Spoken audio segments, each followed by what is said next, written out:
Hi guys, Selena Walker here, naturopath and nutritionist living deep in nature here at Esprit de Coed, Spirit of the Trees. And today we're talking sauerkraut. So I've come down into the veg garden to harvest this amazing beauty. Look at that! The individual leaves are the size of my face! That is absolutely amazing, and this is what I'm going to be making sauerkraut out of. And it's a very warm day, so I'm not going to hesitate to get up there and get this salted so it doesn't go funny. And by funny I mean just a bit floppy. Normally I'd use something like a drumhead red cabbage, but this is what I've got, because what I tend to do, if slugs have eaten my cabbages but they've left a bit, I leave it, and I know next year it will grow back to these amazing cabbages here. And also, if I've been harvesting cabbages, if the leaves aren't really tight and I can manage to pull the leaves off, a bit like Savoy cabbages or these kind of cabbages, I'll use them as cut and come again. And then what happens next spring, when they shoot up to go to seed like this one has here, some of them will just turn into spring cabbages and you'll have amazing cabbages like this guy to do what you want with. So this one is destined for sauerkraut. So I shall meet you up by the house and show you how I do the process. So here we are just in front of the house, and I'm going to show you the first part of the prep for how I make sauerkraut. Now, everybody makes sauerkraut different, so this is by no means the only way and the best way, it's just my way. And as I said earlier, this is a process that I learned when I was on an Alice Fowler course back in 2012, and I've kind of stuck to it as it's what I like. So what do you need? Well, I've shredded up the cabbage here. I just put it through the food processor because we have sun here today, so our solar panels are brimming with electricity, so I thought I'd make use, and I've just simply shredded it. Now you want to shred it as thin as possible. I've got some stones, so you need weights, not for this bit, for the bit that we put it into the jar. Now what I do is I just pick stones from the garden. I've put these in some Milton sterilising fluid and scrubbed them, and then I've boiled them for about 10-20 minutes just to make sure that they are really sterile. Now you can buy specific weights, but I think that's a bit faffy and I just use what's given to me in the garden. And that's what's given to me. And in between, you can re-sterilise them because they will absorb some of the bacteria. But you do need weights because it's key that you keep it below the brine. But we'll get onto that later. Don't worry about that now. And then we need some bashing equipment. So you can use a potato masher. You can use your pestle and mortar basher. You could use a spare bottle. You could use your good old fists. But the main thing is that you have something to bash with, and that'll all become clear now. So all I'm going to do now is I'm going to prepare this. So as I said, I've got it all shredded here. My hands are clean. And what I'm going to simply do is I'm going to put a good tablespoon of salt on there. I'm just thinking actually that's quite a lot. No, I normally just put a tablespoon on, so I'm just going to go with a tablespoon of that. And then what I'm going to do, I'm going to bash it. Now the idea of bashing this is that you start to exude the delicious juices out of the cabbage, and it should start to glisten, and the salt is just there to purely help with that. So you can simply just bash away, and while I'm bashing, I'm getting a mess everywhere. I'm going to use different tools so you can see how that works. That's much better because you can give it a good bash. Now if you are going to use a glass bottle, I would say be careful, because in the past I have gone like that and smashed it and then you've ruined everything because the glass ends up in it. So while I'm bashing away, I want to have a chat to you about why, hopefully I'm not out of shot now, why I would be using sauerkraut. So sauerkraut is great for many things. Lots of people know sauerkraut good for the digestive system.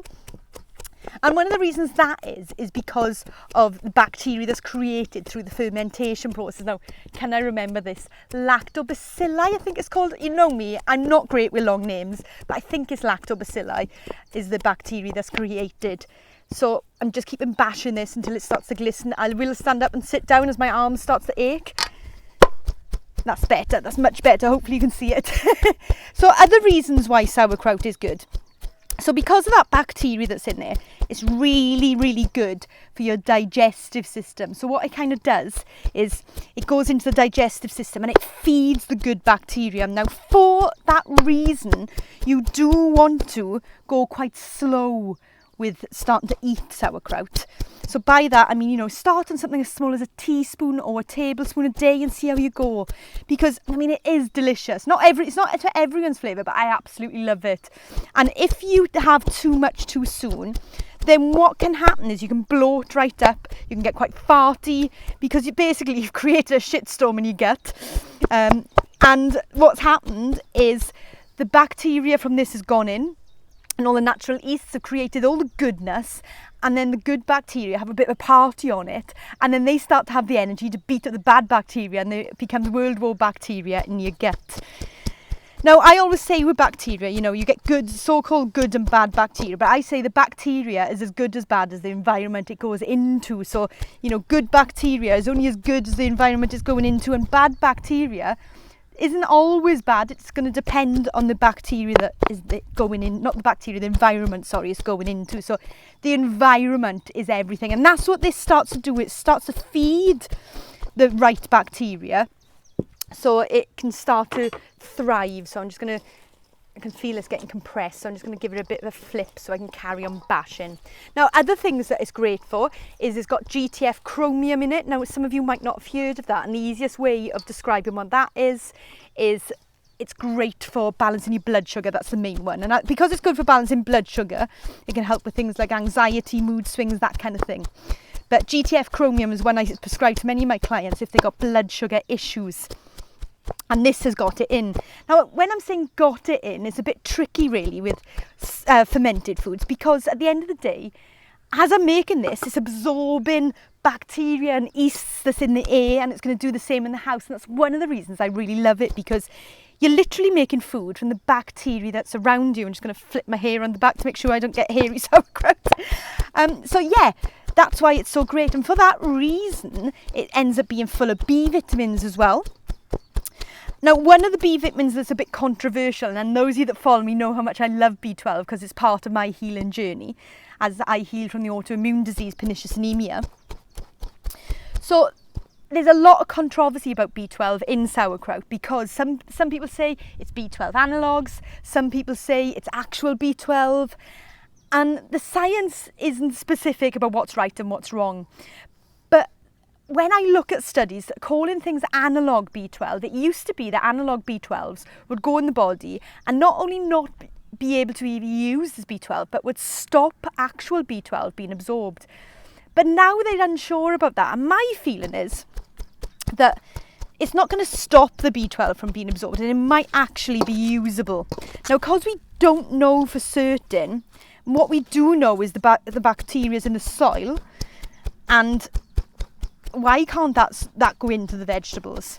But because we don't know that for certain, and because we don't know if it's absorbing the B12 bacteria in the air, I would always say to not rely on it as a source of B12.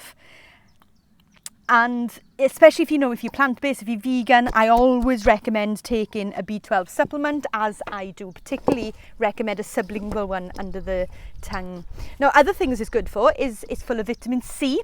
And again, studies have been done, and it's shown that the vitamin C content is actually higher in sauerkraut than in the raw cabbage itself. So some of that magic that's happening is obviously producing more of the good stuff.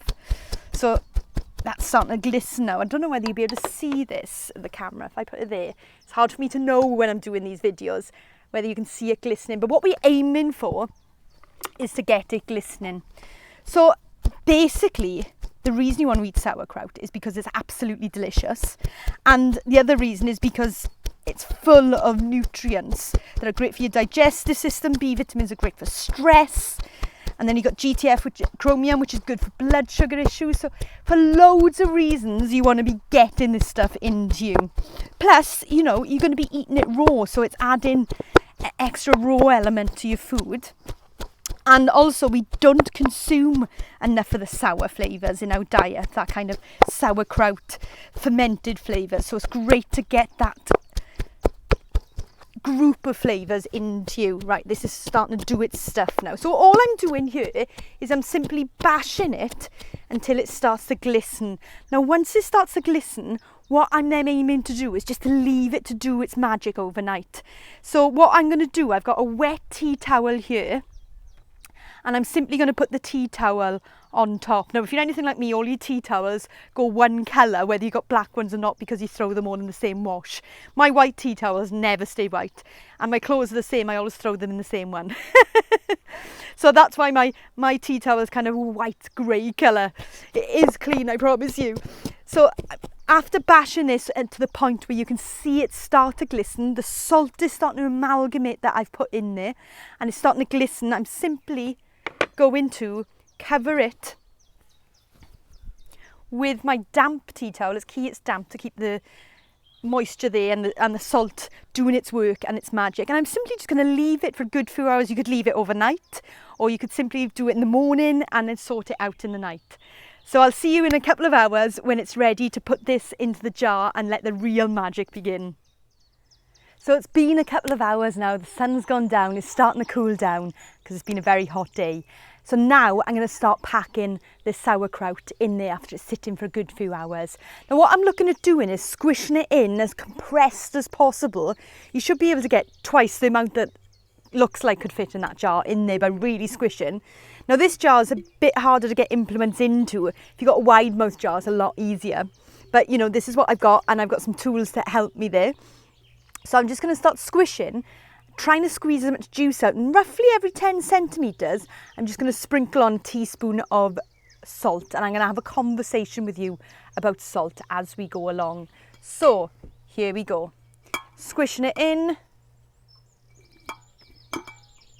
You can use, I got the pestle and mortar here from earlier. It'll get easier as it gets towards the top, because you have to be very careful with the glass with the pestle and mortar. Believe me, I've done this. But it does get easier because you haven't got to push down as much. And you should be able to see juices starting to come out quite quickly. Now this is a softer cabbage as well, so it will happen a lot quicker. So I'm going to put a bit more in before I put my first load of salt. Squish it there. I mean, I could even go in and literally squish it with my hands, as long as your hands are nice and clean. And now I'm going to sprinkle on some salt, teaspoon of salt. Now with the salt, you want to make sure it's good quality salt. I mean, you could even use just celery juice if you wanted to, because celery juice, I like to give that a bit of a wiggle, celery juice is so high in sodium, you know, that's why it's really good to use in a juice to balance your electrolytes. So you can just use celery juice if you really got dead against using salt. Now I want to have a conversation about salt, because not all salt is the same. So you get different kinds of salt. Now table salt, I would say definitely stay away from. I'm just going to stand up so I can give that a good squish, because that is just mainly sodium. Now you then got things like sea salt, and sea salt comes in different forms as well. So if it's white sea salt, then I would stay away from that because that's been bleached. Proper sea salt, natural sea salt, is quite grey in colour, and you can get natural grey sea salt, so that's one to look out for. But because of the state of our seas, I would say to stay away from sea salt altogether, really. Now, what do I mean by that? Well, I mean go for salt that was once under the sea, like Himalayan salt. Now, you might see pink salt and think, oh, all pink salt is the same. Well, it's not. Another 10 centimetres, another teaspoon, and I'll carry on my conversation about salt. Just put the lid on that.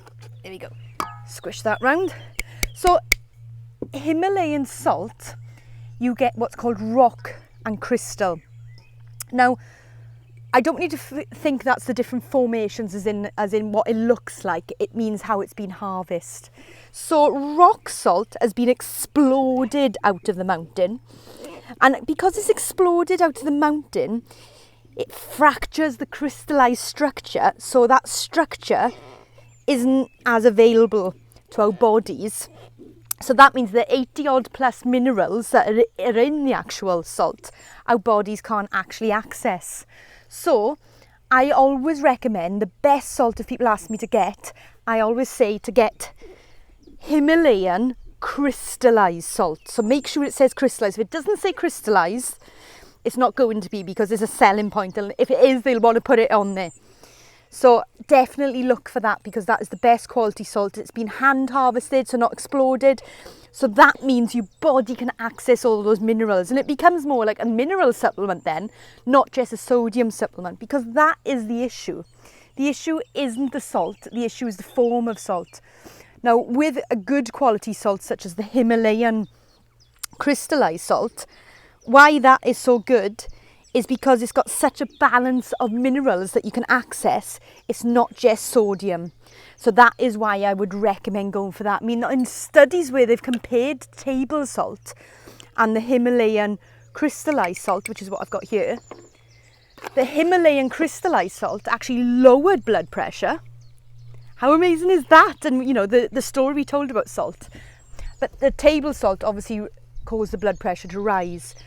So what you usually find is what in general we demonise salt for, the crystallised Himalayan salt does the opposite, because, and the main reason for that is because not only is it got all the other minerals and it's completely balanced, but you can access the minerals. So I'm not sure if you can see that, but as I'm squishing it, can you see bubbles coming up? If you can't see it, what I'm doing, I'm squishing to the point where the juice, wonder if I put it there, whether you can see. Put my hair back so I don't have a hairy sauerkraut. Squishing it to the point where the juice is starting to come above the sauerkraut. And you can see how good it is, because I've got loads in there already. And I'm just going to keep doing this process. Now what will happen is once we get to the top, or close to the top, I want to leave enough room because I want to put stones in there to weigh it down, because the key thing is that the cabbage doesn't get above the brine, because then that's when mold is going to form, and that's what we want to stop from happening. So I need to leave enough room for the stones, and what I will do, I've got spare cabbage leaf here. I will put a bit of cabbage leaf in and then stick the stones on top. Now, other things you can use a grapevine leaf, and grapevine leaves are great, because they have a substance in them that enables the cabbage to stay even crunchier. So if you've got access to grapevine leaves, that's a great one to use. If you haven't got weights or stones and you want to crack on with it, you can use a Ziploc plastic bag and fill it with water and squish that in as well. I tend to not like that, because you've then got plastic on top of it, and if by any chance it pierces, you've ruined all your sauerkraut and you've got to start again. So what will happen with this is bubbles will start to form.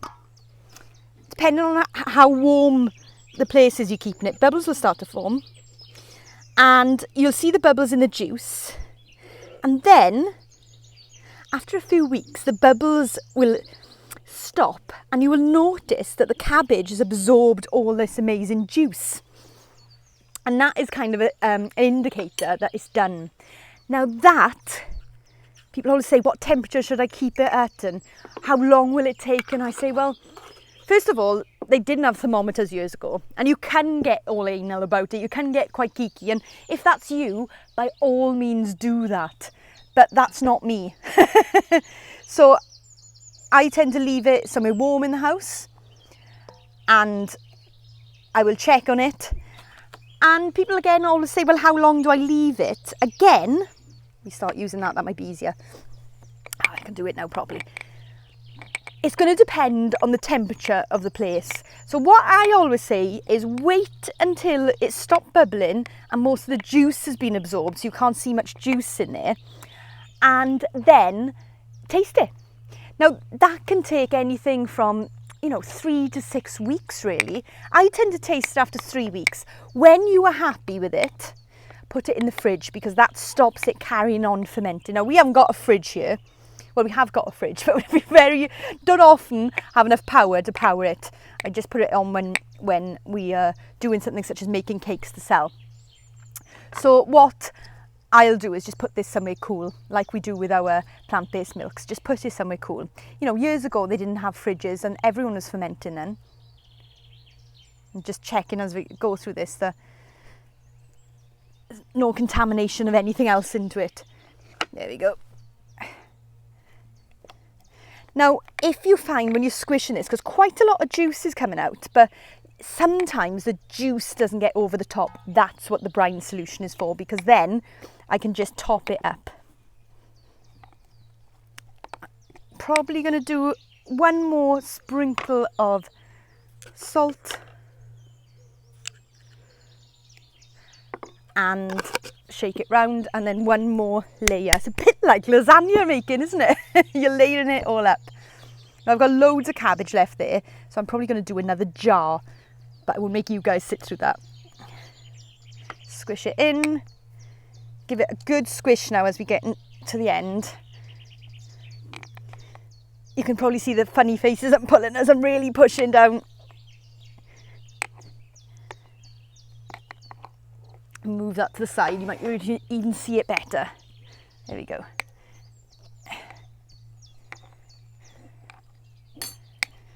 Right, I'm going to see actually how much.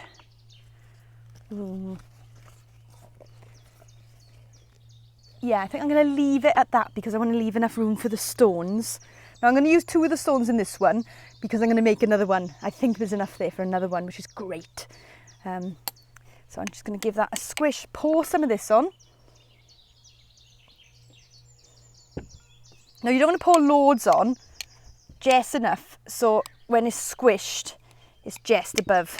There we go, that's good. And just make sure there's no straggly bits.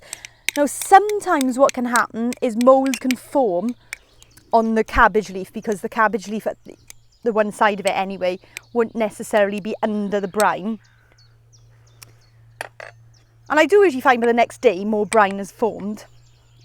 And remember, this is slightly different because it's a softer cabbage. Not, as I said, I ideally would be using like a drumhead cabbage, a really hard cabbage. But this is what I've got in the garden, so this is what we're using. So I'm just going to rip some bits of leaf off now. That's a nice bit there. And I'm going to put that in.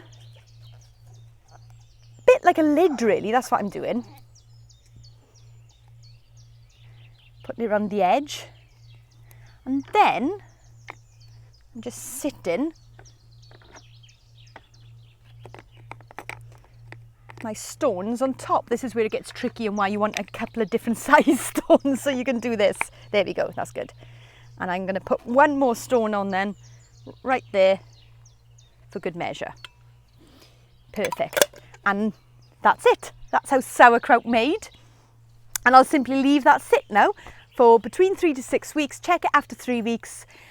I will watch it to make sure that the liquid has been absorbed after it's finished bubbling, and then taste it. So hopefully that's inspired you to make some sauerkraut, to experiment with a fermented world.